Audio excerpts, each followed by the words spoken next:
Santa Claus हे नाव ऐकलं की डोळ्यासमोर काय येतं? बरोबर, लाल कपडे, पांढरी शुभ्र दाढी आणि खांद्यावर भेटवस्तूंचं एक मोठं गाठोडं.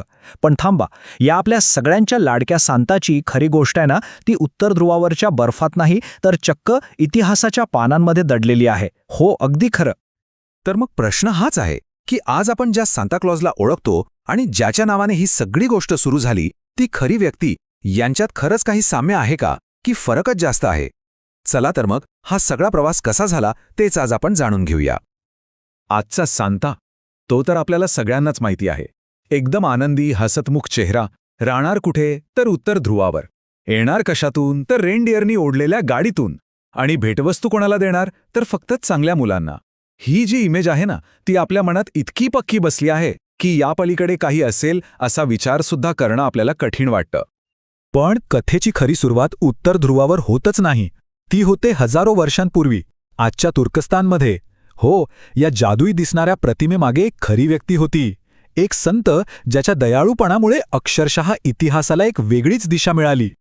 या संतांचं नाव होतं निकोलस.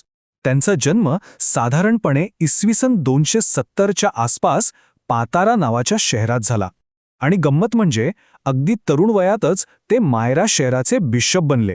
आता त्या काळात बिशप बनणं म्हणजे खूप मोठा सन्मान आणि तितकीच मोठी जबाबदारी असायची. इतकंच नाही तर त्यांनी इसवी सन 325 साली झालेल्या प्रसिद्ध निकिया परिषदेतही भाग घेतला होता. म्हणजे त्यांचं आयुष्य त्या काळातल्या कितीतरी महत्त्वाच्या घटनांचं साक्षीदार होतं, नाही का? आता निकोलस यांचा जन्म एका श्रीमंत कुटुंबात झाला होता. पण दुर्दैवाने लहानपणीच त्यांचे आई-वडील वारले. त्यामुळे त्यांच्याकडे प्रचंड संपत्ती आली. पण त्यांनी ती स्वतःसाठी अजिबात वापरले नाही. येशूच्या शिकवणीतून प्रेरणा घेऊन त्यांनी आपली सगळीच्या सगळी संपत्ती गरीब, आजारी आणि गरजू लोकांना मदत करण्यासाठी वापरली. आणि हीच निस्वार्थ सेवा त्यांच्या ओळखीचा मुख्य पाया बनली. आणि मग याच निस्वार्थ सेवेमुळे त्यांच्या दयाळूपणाच्या अनेक कथा जन्माला आल्या. या कथा इतक्या प्रसिद्ध झाल्या ना की त्या पिढ्यानपिढ्या एकमेकांना सांगितल्या गेल्या. आणि हळूहळूच याच कथांनी निकोलस यांना एका खऱ्या व्यक्तीपासून एका दंतकथेमध्ये बदलून टाकलं. यातली सगळ्यात प्रसिद्ध गोष्ट कोणती असेल तर ती आहे 3 गरीब बहिणींची. झालं असं की त्यांच्या वडिलांकडे त्यांच्या लग्नासाठी हुंडा द्यायला अजिबात पैसे नव्हते. आता ही गोष्ट जेव्हा निकोलस यांना समजली तेव्हा त्यांनी काय केलं माहितीये? रात्रीच्या अंधारात गुपचूपपणे त्यांच्या खिडकीतून सोन्याच्या नाण्यांनी भरलेल्या 3 पिशव्या भारात टाकल्या. आणि गंमत म्हणजे योगायोगाने त्या पिशव्या थेट सुकवण्यासाठी ठेवलेल्या मोजांमध्ये जाऊन पडल्या. म्हणूनच असं म्हणतात की ख्रिसमसला मोजे टांगायची जी प्रथा आहे ना, ती इथूनच सुरू झाली. पण त्यांची ओळख फक्त गुपचूप भेटूवस्तू देण्यापुरतीच मर्यादित नव्हती बरं का. संत निकोलस यांना मुलांचे, नाविकांचे आणि अर्थातच गरिबांचे संरक्षक संत मानलं जातं. आणि या प्रत्येक गोष्टीमागे त्यांच्या चमत्कारांच्या वेगवेगळ्या कथा आहेत. उदाहरणार्थ, एका कथेत असं सांगितलं जातं की त्यांनी समुद्रात आलेलं एक भयंकर वादळ फक्त आपल्या प्रार्थनेच्या जोरावर शांत केलं आणि अनेक नाविकांचे प्राण वाचवले. तर दुसऱ्या एका प्रसिद्ध कथेत त्यांनी काही मुलांना एका मोठ्या धोक्यातून वाचवलं होतं.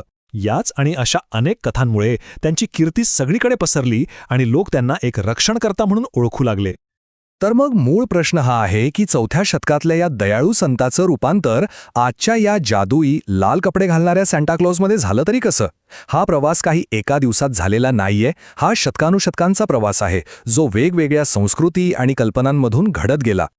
आणि हा बदल खरंच थक्क करणारा आहे. जरा विचार करा. एका बाजूला आहे तुर्कस्तानमधला एक खराखुरा ऐतिहासिक बिशप, ज्याची आठवण 6 डिसेंबरला काढली जाते आणि जो गुप्तपणे मदत करतो. आणि दुसऱ्या बाजूला आहे उत्तर ध्रुवावर राहणारी एक जादुई व्यक्ती, जी ख्रिसमसच्या आदल्या रात्री अख्खं जग फिरते. म्हणजे जागा बदलली, वेळ बदलली आणि त्यांचं स्वरूप तर पूर्णपणेच बदललं. पण या सगळ्या बदलांमध्येही या दोन्ही व्यक्तिरेखांमध्ये एक गोष्ट आजही अगदी तशीच्या तशी आहे. आणि तीच या संपूर्ण कथेचं खरं सार आहे. ती गोष्ट म्हणजे निस्वार्थपणे, कोणतीही अपेक्षा न ठेवता दुसऱ्यांना मदत करण्याची, त्यांच्या चेहऱ्यावर आनंद आणण्याची भावना.